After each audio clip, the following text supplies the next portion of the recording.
Hello, this is Helen Mottee, and I want to welcome you to For Eternity. I put my heart in your hands and you taught me to fly. Hebrews 13 verses 1-3 exhorts us to let brotherly love continue.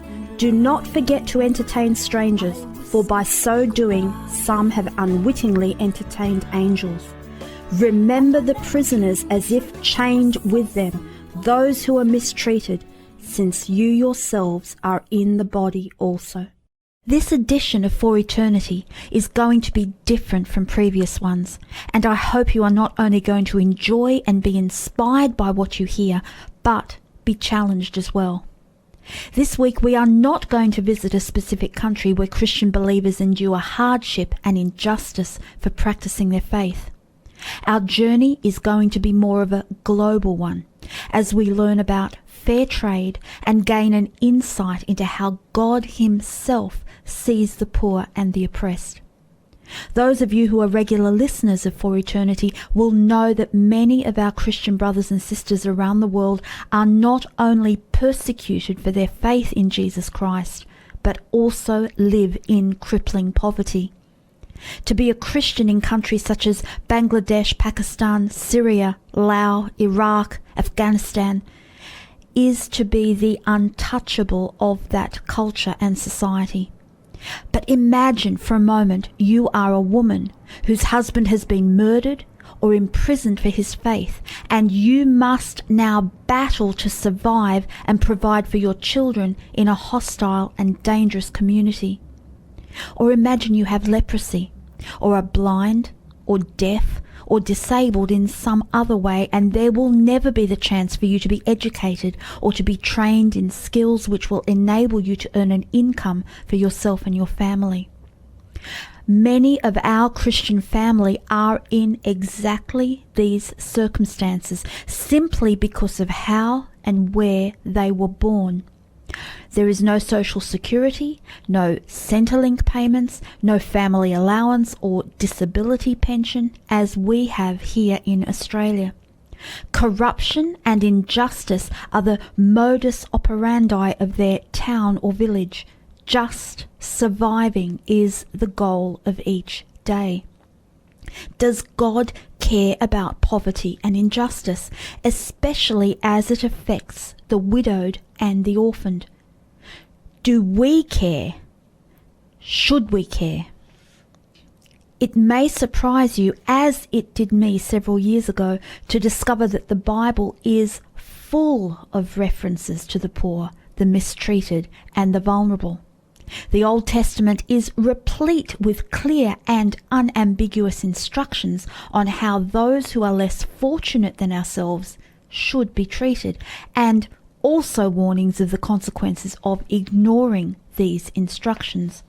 Let me read to you from Deuteronomy 24, beginning verse 10. When you make your neighbour a loan of any sort, you shall not go into his house to collect his pledge.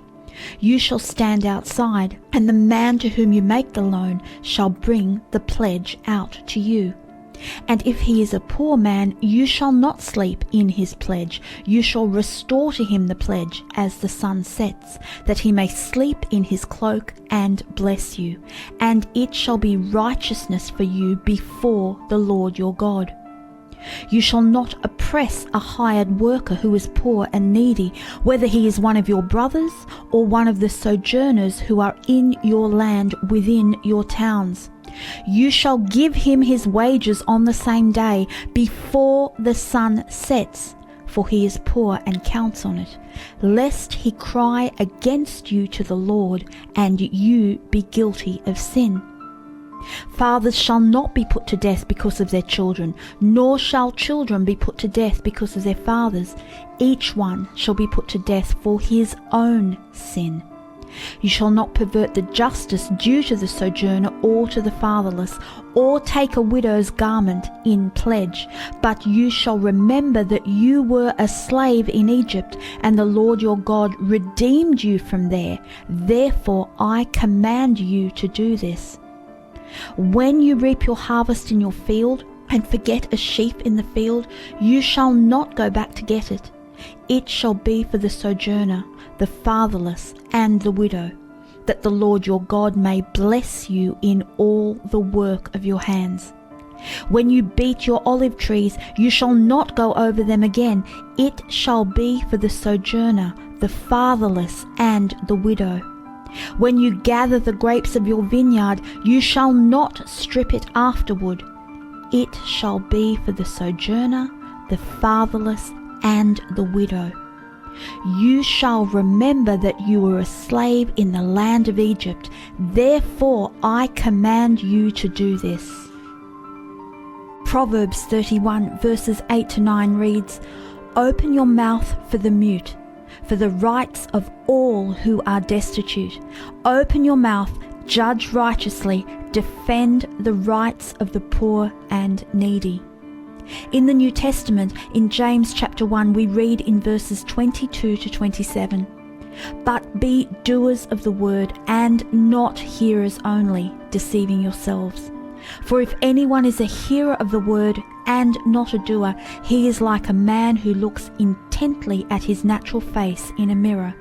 For he looks at himself and goes away and at once forgets what he was like. But the one who looks into the perfect law, the law of liberty, and perseveres, being no hearer who forgets, but a doer who acts, he will be blessed in his doing. If anyone thinks he is religious and does not bridle his tongue, but deceives his heart, this person's religion is worthless. Religion that is pure and undefiled before God the Father is this, to visit orphans and widows in their affliction, and to keep oneself unstained from the world. So, what is fair trade, and how can and does it help the poor and the widowed and orphaned? Reading from Fair Trade Resource Network. Fair trade is a lot of things. A social justice movement, an alternative business model, a system of global commerce, a tool for international development, a faith-based activity. It means different things to different people. There is no single regulatory authoritative body, so individuals need to explore various models and concepts. Fair trade's many definitions do always centre around the exchange of goods based on principles of economic and social justice. I was introduced to fair trade when my family and I were living and working as volunteers for a humanitarian organisation in Hong Kong. We had a fair trade cafe and gift shop on site, and daily we were able to see, taste, touch and smell a wonderful variety of products from around the world, from coffee and chocolate to clothing, jewellery and handcrafted items.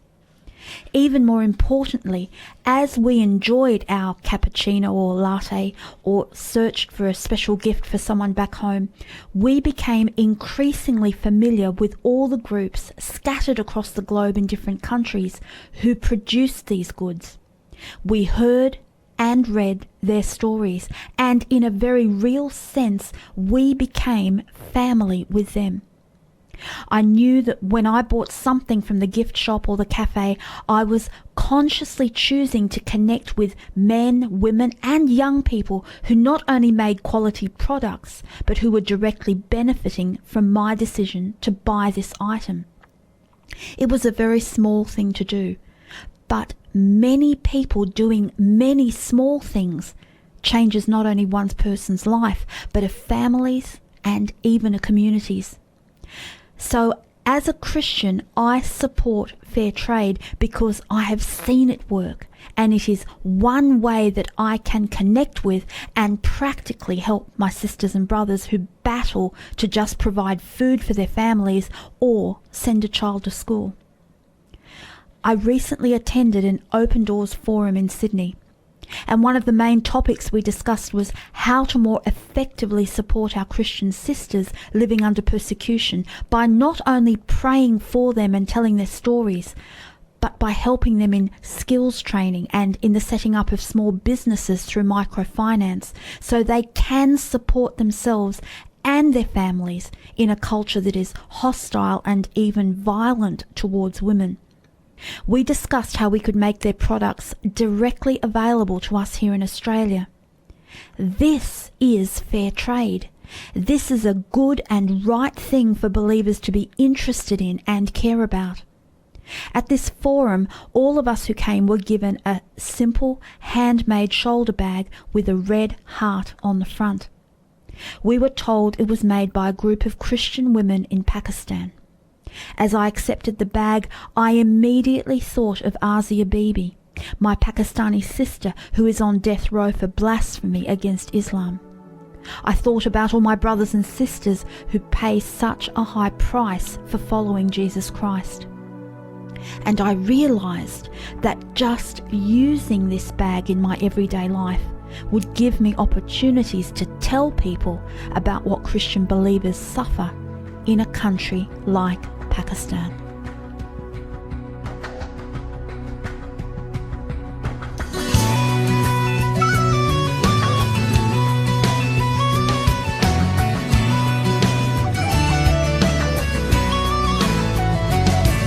Through the paragraphs of prophets, in their fiery words and rhymes, in the pages of the patriarchs, we can read on every line of the kindness of commandments and of all he undertook. That before we called, he answered us in the pages of the book.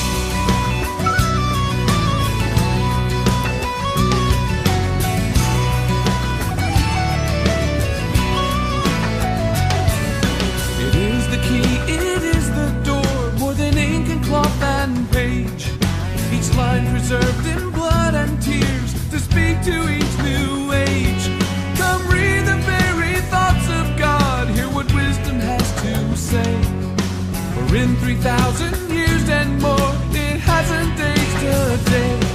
And the pages of the book are turned with trembling awe, as we witness wonders there that only faithful saw. We go as deep as we can go, look as hard as we can look, but we only scratch the surface of the meaning of the book.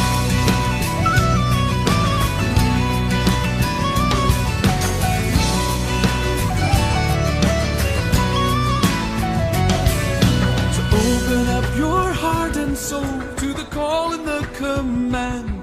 Hold a vast and priceless treasure in the palm of just one hand, and no true transformation as you take it up and look at the flesh and bone and blood of truth in the pages of the book.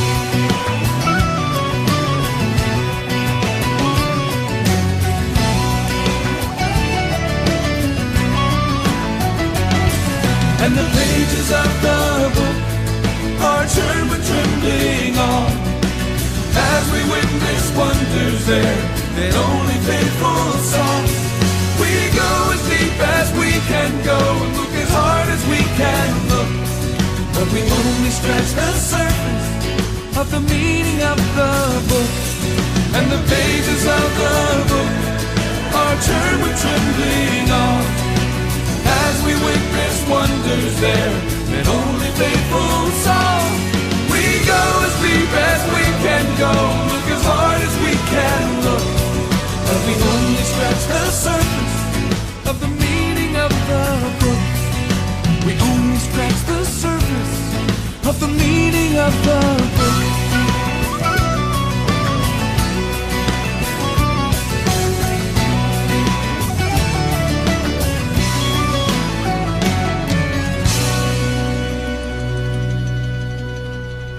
Let's listen now to an excerpt from Fair Trade, the Story by Austin Roasting Co.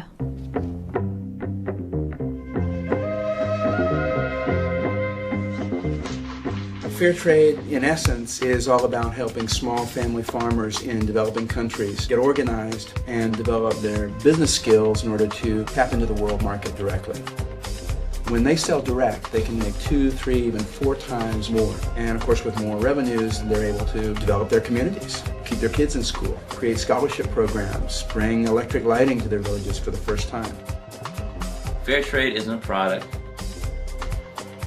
Fair trade isn't a brand.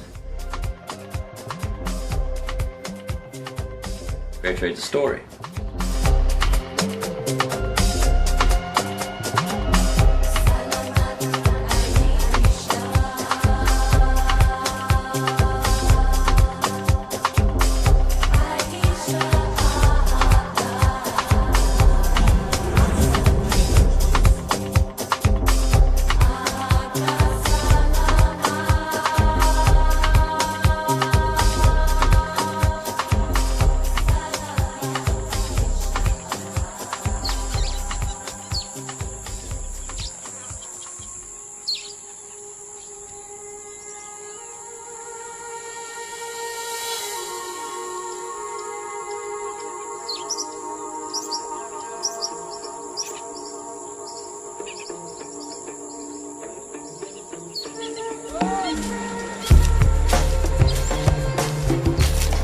Clearly, farmers are the big winners in the fair trade model. They're making more money. They're doing it in a way that really requires them to develop business skills, so they're becoming much more sustainable and independent. They're taking care of their land and their ecosystems much better, so they're leaving something behind for future generations. Our motto is based on empowerment of communities to take care of themselves, to take care of their ecosystems. It's a market linkage model, essentially recreating what you might think of as a farmer's market gone global. So we're not trying to turn back the clock on globalization, and we're not closing our eyes to the reality of the global economy. Rather, we're trying to find ways to harness the power for globalization, this era that we live in, described by many as the race to the bottom. And what that means is U.S. companies have gone overseas looking for the cheapest labor they could find and the lowest environmental standards that they can get away with. Farmers and workers in the developing world have been on the bad end of that logic. In globalization, the interests of farmers and companies are kind of at odds. So companies up here make more money when they pay farmers less. Well, fair trade breaks that contradiction, aligns the interests of farmers and industry, so that actually companies here do quite well by paying farmers more. And in fact, fair trade is growing so fast, and so many consumers have stepped up and are buying the product. What we hear back from the companies we work with is fair trade is hot. Fair trade is the fastest growing segment of the coffee industry today. So they're coming out of it doing quite well. We want companies to feel like it's in their own interest to do fair trade, as well as in the interest of the farmer. In a few moments, we are going to have the privilege of talking with Ros Jamieson, the Director of Fair Trade Down Under. Ros has been a personal and dear friend of mine for nearly 15 years, and she and her husband Will came and visited us in Hong Kong when we were living and working there. Her website states, Fair Trade Down Under is a group that empowers the poor and marginalised in our world through a hands and hearts experience, telling the stories and selling products that have been handmade ethically and free from exploitation. Fair Trade Down Under supports over 30 projects around the world. In my interview with Ros, you will hear about some of these projects and the inspiring people involved in them. You will hear Ros talk about MESH, which stands for Maximising Employment to Serve the Handicapped, an Indian organisation which practices fair trade with artisans who are disabled or afflicted with leprosy. You will learn about Eden Ministry, which serves to free and transform the lives of women trapped in prostitution across Asia. And you will hear how deaf people in China are being trained and employed through the Ministry of Hearts and Hands. Let me read you one of the stories you will find on the Fair Trade Down Under website. This one comes from Nepal. Juna Pun grew up in Mayagdi district, got married and had a son and a daughter. 5 years ago her husband disappeared, which left her alone with her 2 children. 2 years ago Juna had contracted leprosy and she didn't know what she was suffering from. She went to a local hospital in Mayagdi and was referred to INF's Green Pastures Hospital in Pokhara for leprosy treatment. Juna had to leave her 2 children at a neighbour's house in Mayagdi, and this left her very depressed and concerned for the well-being of her children. A nurse at Green Pastures encouraged her to keep her daughter at a sponsored hostel in Tan Sen, and INF's Partnership for Rehabilitation was able to help sponsor her son to receive educational support at a hostel in Pokhara. At Green Pastures Hospital, Juna was first able to hear about Jesus Christ, and she is overjoyed with the peace and strength that she has received from her Saviour. Despite her affliction, Juna is grateful for her new life in Christ. During her recovery at Green Pastures Hospital, Juna was able to receive handicraft training at Partnership for Rehabilitation and has specialised in loom weaving. She is blessed for the opportunity to work in the Handicraft Centre of PFR that enables her to maintain a stable job while still having flexibility to receive proper treatment at the leprosy hospital. Juna is always happy to see her handicrafts being enjoyed all over the world and appreciates all the support everyone has provided PFR. Please pray for Juna as she continues to battle her disease and work to support herself and her children. Isn't this visiting orphans and widows in their affliction? To share the gospel with them and to provide for their physical and emotional needs, to demonstrate in the most tangible and practical ways that they are not forgotten, that they are loved by God, and that their lives have meaning and purpose.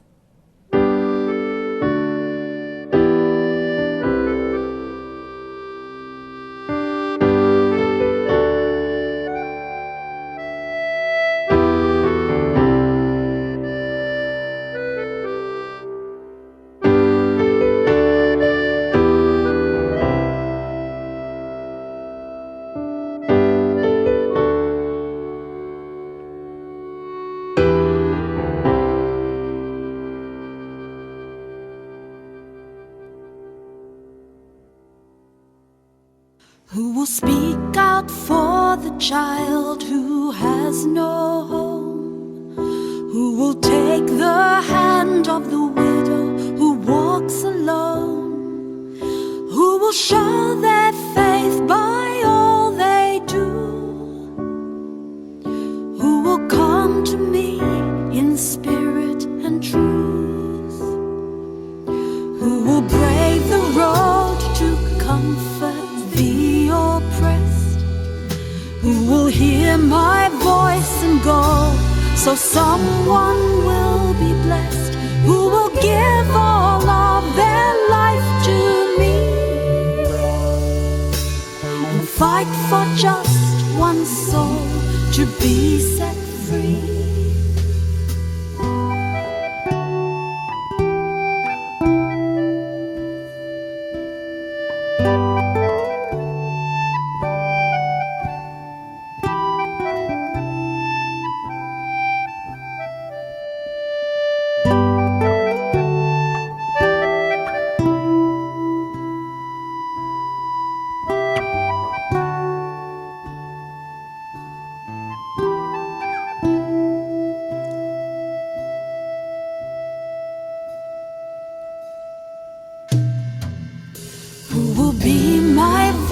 For the refugee, who will be my hands and feet to Burma's IDPs, who will know my heart and fight on their knees, who will weep with me, who will be my voice for the child sold as a bride, who will be my hands to the orphans whose eyes have died, who will be my feet in the jungles where my people hide, whose heart will be breaking inside, who will be my voice for the refugee, who will be my hands and feet to Burma's IDPs, who will know my heart and fight on their knees, who will weep with me. Roz, thank you so much for coming in. Would you be able to introduce yourself and just share how and why you became involved in fair trade? Thanks, Helen, for inviting me. Let me begin at the beginning. A number of years ago, I heard the starfish story, and that's the story of the little boy and the beach and the thousands of starfish. And he was picking them up and throwing them back one at a time. And he got asked by someone older and supposedly wiser what on earth he was doing that for. And the little boy said, "Well, mister, I don't want them to die, so I'm throwing them back." And the older guy said, "But there's thousands of them. You can't possibly make a difference." And the little fella said, "Well, mister," as he picked up another one, "I'm going to make a difference to this one," as he threw that one back in the water. That story impacted my heart and sat there for a number of years thinking, and I'm thinking, the problem of the poor, what can I do? Then a few years ago now, about 6 years ago, my husband and I went to Crossroads International, and we volunteered there and visited there with friends. And we were involved in some of the simulations that they run, and the one that impacted my heart the most was the Basti Life one, where we made paper bags and to survive for the day, and it was all divided into days with music, and it was very hurried and hot and incredible. And the other thing was that at the end of that, you sang a song called Don't Tell Me. And I had heard this song before you even went away, and it explained that if you didn't know about something, you didn't have to do anything about it. But having been involved in that experience of the Basti life, the slum life, and realising that that's how millions of people live, and you sang it, and it just, it brought me undone, because I thought, well, now I know. I need to do something. I love hearing about the starfish story because it just applies really to every facet of a Christian's life, particularly. Now, some people may be asking, legitimately, because we live in a society where it seems we're always being asked to give to something, and we know that a lot of times or the money doesn't necessarily get there, or it's caught up in all these other administration costs. But can you share several stories that are close to your heart where individuals and communities have not only been impacted but changed because of what you are doing here in Australia with fair trade? Well, Fair Trade Down Under was sort of born, for Hands and Hearts was born in 2010 in March, and it was a God thing, because I first of all was going to open a fair trade coffee shop and have a few gift items for sale, similar to the one in Crossroads, because I loved that. But that didn't happen, and I became very aware of the need of the disabled and the poor through fair trade, through my connections with Josh Begbie and different people that were already working in fair trade organisations. And I just thought, what I can do is buy what they make, because they're making these incredibly beautiful things, but if they can't sell them, that's not really helping. And so I started to meet people at the Hands and Hearts that would say, do I know of, for example, the Klontoi slum in Thailand, in Bangkok? And I said, no, I've never heard of it. And so this lady gave me an email address, and I wrote to them and I told them what I was doing, and I said, I'd love to buy some of your products that you're making there. And this was a great connection, because it was begun by an Australian family from Melbourne that went to live in the slum. They were part of Urban Neighbours of Hope, or UNOH, and they're the Barker family. And they moved over there with their young children, Ash and Ange Barker, and they settled in the slum, and they just made an incredible difference there. And one of the main people, I suppose, that's been positively affected by their presence and then me buying her things is, her name is Pooh, and she's a chef, and she has a cooking school called Cooking with Pooh. And the book that has been produced with her recipes is Cooking with Pooh. And the apron says, I cooked with Pooh and I liked it. And she's just a beautiful young lady. And we got to go to that school and meet her and cook the food and just be inspired to know that since she's been having a success with her business, she is now cooking food for the poor in the slum. And she's putting her kids through school and high school, and she's got money saved for their university education, and she's just a delight, and she has made a difference in her whole community.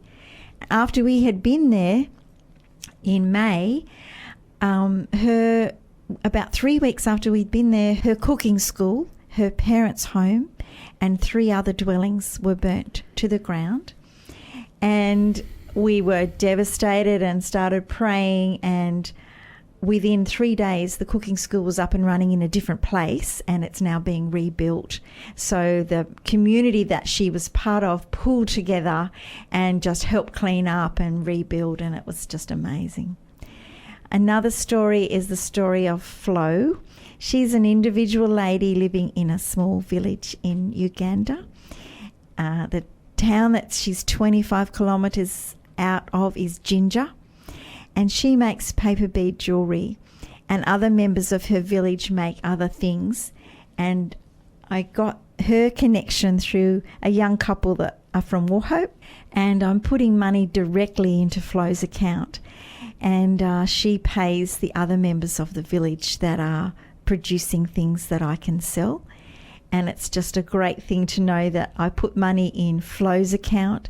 Flo pays James, who sews the bags, and then James pays Flo's sister for the rent of the sewing machine.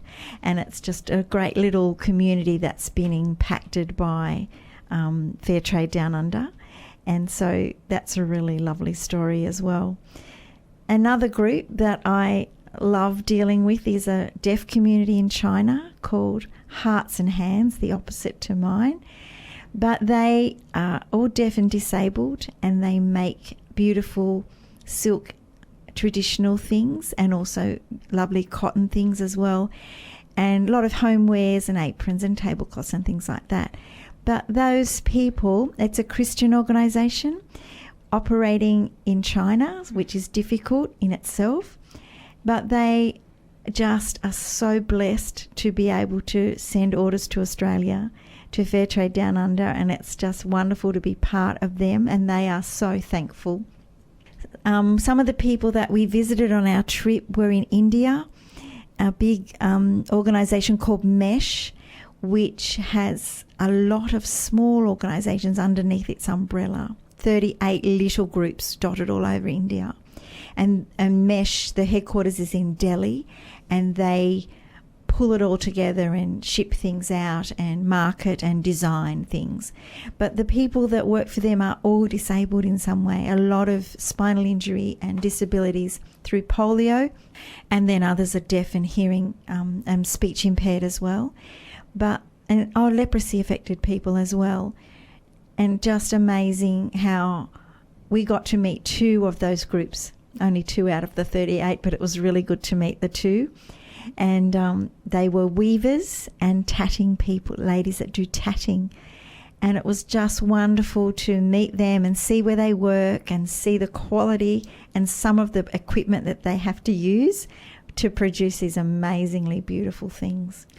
Roz, thank you for sharing that. It made me think, as you were describing the people that you deal with directly, I was thinking of the picture that you think you're picking up one starfish and throwing it back, but actually the ripple effect of what you are doing and the ramifications into the families and the communities of these people, you're throwing back one starfish, you think, but actually you're probably throwing back dozens, and then that just continues to multiply. Because For Eternity focuses particularly on our brothers and sisters who are living under some form of persecution, whether it's extreme as in North Korea or maybe less in other countries where it's difficult but it's maybe not life-threatening. What has been your experience meeting with and hearing the stories of particularly women who are living in countries, you mentioned China, there are many other countries where they may be the sole providers because either they're widowed or their husband is a pastor who is in jail, or any number of circumstances.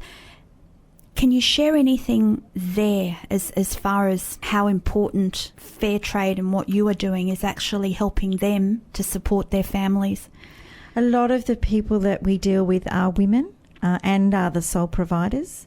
In the Philippines, the group that I deal with there is called Kamei Craft, and they are the people that do the beautiful recycled things, and they are all unmarried mums or single mums that have been working for a number of years. It was set up by an Australian lady as well in the 1990s as an embroidery group, and as a Christian. She was there as a missionary, and she has done a fantastic job. And then about 16 years ago, a young lady named Venu, she joined, and she had the vision to change it slightly from the embroidery into the recycled because of the huge abundance of rubbish that was thrown out by big motels and things in Manila.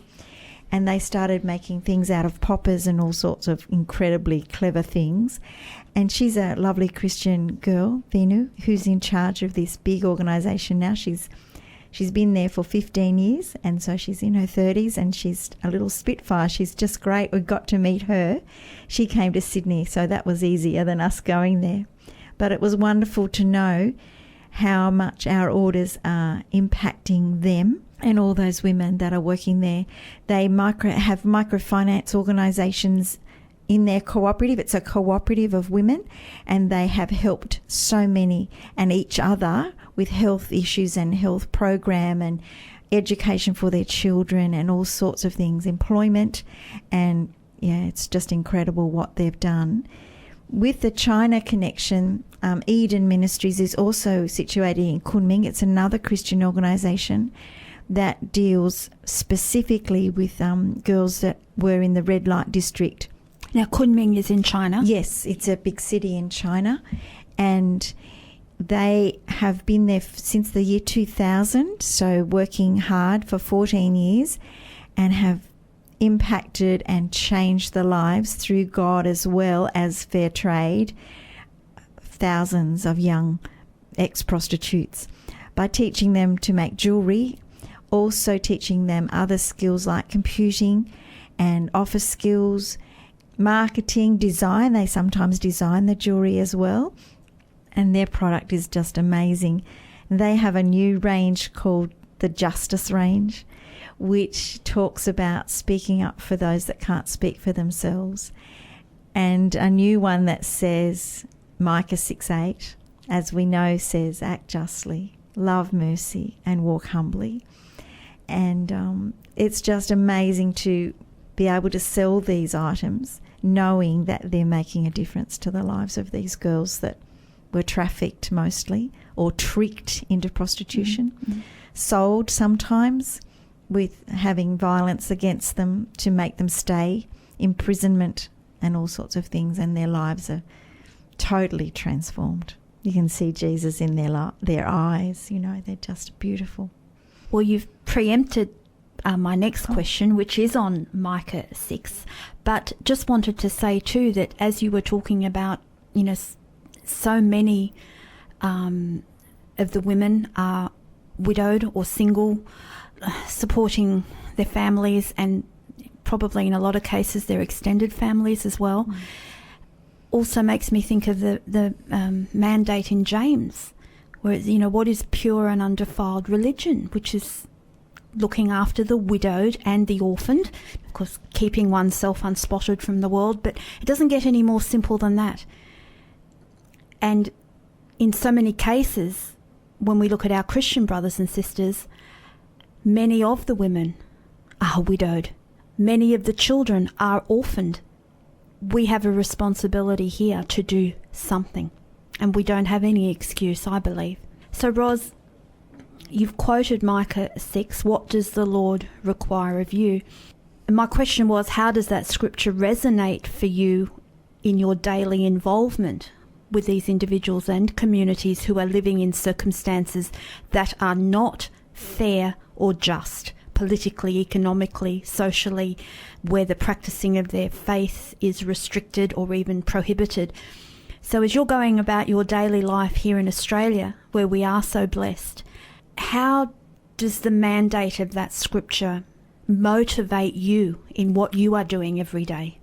It does. It just does, because I believe that we all are required to do those three things: to act justly, and to act justly can mean doing something. Doesn't have to be involved in fair trade, but it can be involved in something that is helping the widows and the orphans, to love mercy, and to actually be involved by being merciful and thinking outside of our comfort zone, and to walk humbly. And that is just a wonderful relationship with God, to be humbly in his presence and doing what I can do to help the poor. I have heard some Christians say over the years, even to me, when we've talked about various perhaps more controversial topics within the Christian faith, and it seems that one hears fairly often from another Christian, yes, but I'm not called to do that, or, well, that's not really for me. Now, I've heard that said, and understanding that we're not here to make any judgments, but do you believe that all believing Christians are called to do justice in whatever circumstance, and to speak out for those who are not able to speak for themselves? Or is it just the prerogative of the privileged few who happen to sense that God is calling them to do this? I don't think so, but then I don't know where people are at in their heart. But for me, it is definitely something that I want to do. And I would encourage other people to look at that verse and see how they can apply it to their own life in some way, whether it be through sponsoring a child, or buying a tear gift, or looking online for how can I help something, Dr. Hamlin, fistula. Well, there's so much need out there. There's so many starfish that need to be rescued. So pick one that might be up your alley and get involved. So, Ros, would you encourage people listening that if they were able to even consider doing a trip to places such as you've mentioned, to meet their brothers and sisters who are making these beautiful products, who are using incredible ingenuity and innovativeness to make things that then come to a country like Australia and are bought by people here? I don't know that you need to go. I didn't go until this year, so I was doing the buying and marvelling at their skill and the quality and the variety of what they make it out of and what is made without going. And people said to me, do you go on buying trips? And I said, no, I haven't been yet. I want to go. I want to go and meet them, not actually go on a buying trip, but I want to meet some people. And God made that possible earlier this year. And that was just wonderful. I would love to go again to a different place next time. I don't know that it's necessary for everybody to go, but to pray, yes, and to be a little bit more aware of what is going on and who makes the items that are in our shops. Most of them you will find are made by slaves, which is really sad, and people that are exploited and work in terrible conditions. Children that are in Uzbekistan are taken out of school to pick the cotton that is turned into our $5 T-shirts. I mean, you can't really think that a $5 T-shirt's been made by someone who's paid properly. And so it's difficult, but it's just an awareness thing of being, I wonder what's behind the label, what's behind the barcode, who has actually made this thing that I'm about to wear on my person. So encourage people to just educate yourself and find out more about where things have come from. So, Ros, how many groups are you buying from at this point in time? Buying from 32 groups in 13 different countries. So, and some of those groups, like Mesh in India, have 38 groups underneath their umbrella. So it's actually quite a huge endeavour. And our house in Wauchope is kind of full of beautiful things in crates and boxes. And we take a carload to someone's office or school or church or ladies group and tell the stories. Yeah. Can you just describe just some of your, maybe this is a impossible question to answer, but just some of your favourite items that you have? Are there any particular favourites? Well, I love what I'm wearing today, which is the Eden Speak Up necklace, which has the verse on it from Proverbs 31:8. It's written on this necklace that I'm wearing. Speak up for those who can't speak for themselves. Ensure justice for those being crushed. Yes, speak up for the poor and helpless and see that they get justice. So I love that one, and I wear that, and I wear the Flow paper bead jewellery as well. I love that. I have a bag that I love with music on it. We sent music to the Philippines, to Camo Craft, and they made that. So things that I use myself, I've got cushions from Lao in my lounge room that have been hand appliqued, and they're just stunning. Yeah, so there's many things that I like a lot. I love the toys. I love the toys from Hearts and Hands in China in Kunming. The deaf girls have made beautiful little velvet rabbits, and I love those. And a lot of the other mesh toys are just amazing. I have lots of... I'd buy it all. Well, I do buy it all, actually. So. Ros, just to finish off, and you've sort of answered this question, but I'll ask it again anyway.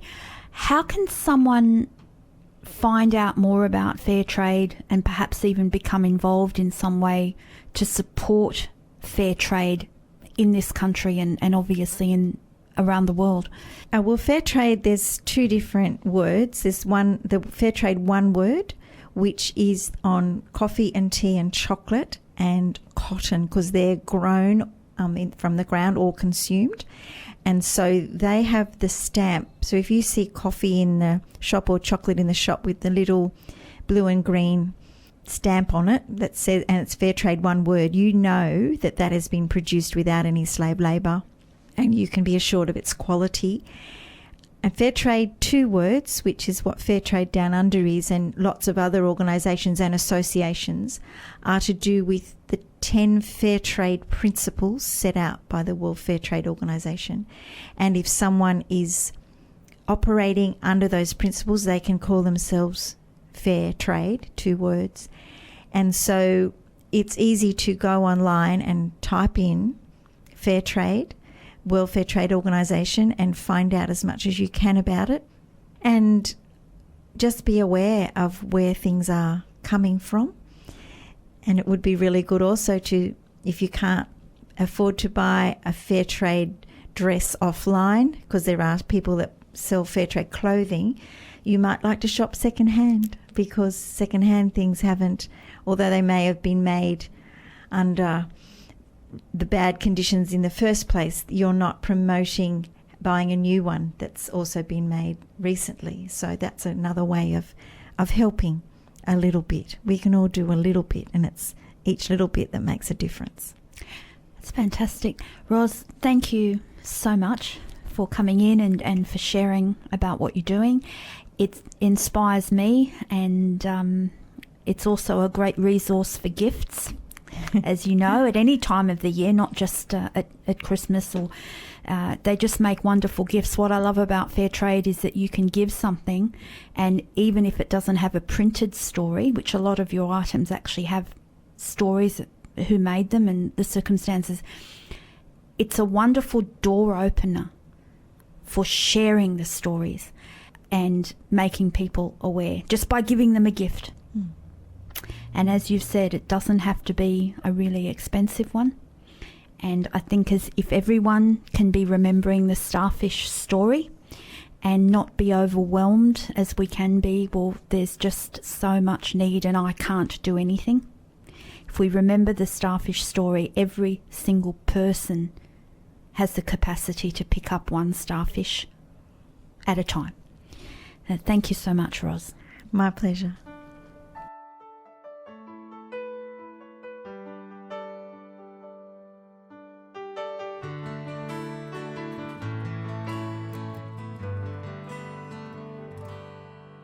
She reclines on her success and breathes in the harbour views, glances through the paper so she can discuss the news. And the world's in trouble everywhere, but she knows she can't afford to care. She says, don't tell me about the Burma refugees, just let me enjoy the harbour breeze. Don't tell me about the orphan babies in Chiang Mai, it's too nice a day for me to cry. Don't want to know what's going on in Afghanistan. I'm a woman in Australia, I'll never meet the Taliban. And life is good for me, I don't want to hear, I don't want to see.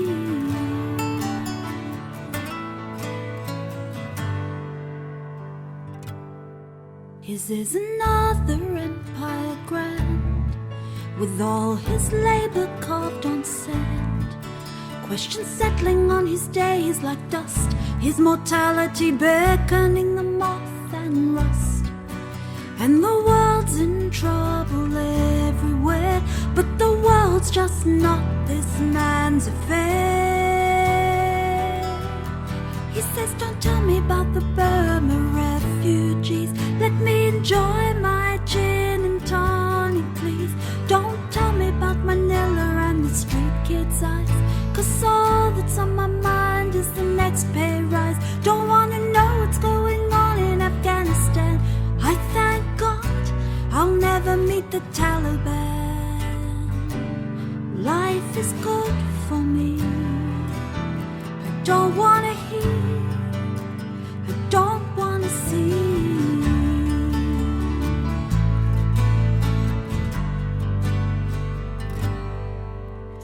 This life's been good to me, and the years their tale have spun. I am blessed and I am free, never had to stare down the barrel of a gun. But my world's in trouble everywhere, can I really say that I don't care? 'Cause now I've met the Burma refugees, I need to do more than get on my knees. I've held an orphan baby in Chiang Mai and walked away, trying not to cry. CNN took me to Afghanistan, I saw it through the eyes of the Taliban. My life is asking me, do you want to hear, do you want to see? Don't tell me about the Burma refugees, just let me enjoy the harbour breeze. Don't tell me about the orphan babies in Chiang Mai, it's too nice a day for me to cry. Don't want to know what's going on in Afghanistan, I'm a woman in Australia, I'll never meet the Taliban. Life is good for me, I don't want to hear, I don't want to see. Don't tell me about the Burma refugees, just let me enjoy the harbour breeze. Don't tell me about the orphan babies in Chiang Mai, it's too nice a day for me to cry. Don't want to know what's going on in Afghanistan, I'm a woman in Australia, I'll never meet the Taliban.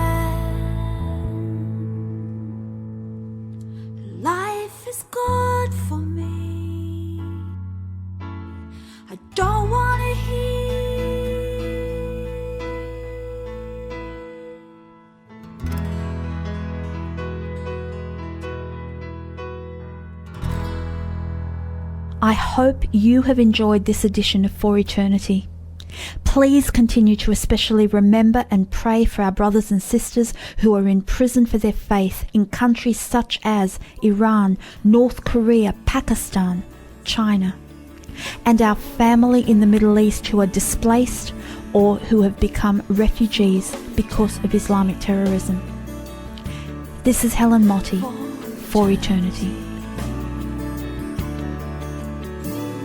For Eternity is produced in the studios of Rima FM Port Macquarie.